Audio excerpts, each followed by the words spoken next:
Hi everyone! So magluluto nga ako ng menudo for today's video. Ayan, minarinate ko na nga yung mga pork at yun ang una kong isinalang.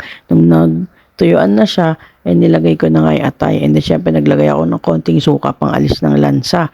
Saka para hindi agad napapanis. Tapos naglagay ako ng hotdog, syempre.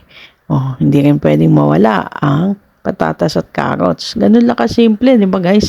E syempre nilagyan ko konting tubig para lumambot yung patatas at carrots. Tapos, maglalagay ako ng menudo sauce. So, ganun lang siya kadali, guys. O di ba? Halu-haluin natin para magpantay yung menudo sauce. And then, syempre, dahil may natitira ko dito isang green bell pepper, ay nilagay ko na nga ito. Ganun lang. Eto na. Luto na. Ano pa bang susunod dito? Di syempre, titikman na natin or kainan na. At tara, samahan nyo ako, guys. Di ba? Tara, kain tayo. Sunod-sunod ng subo. Alam nyo na kung bakit.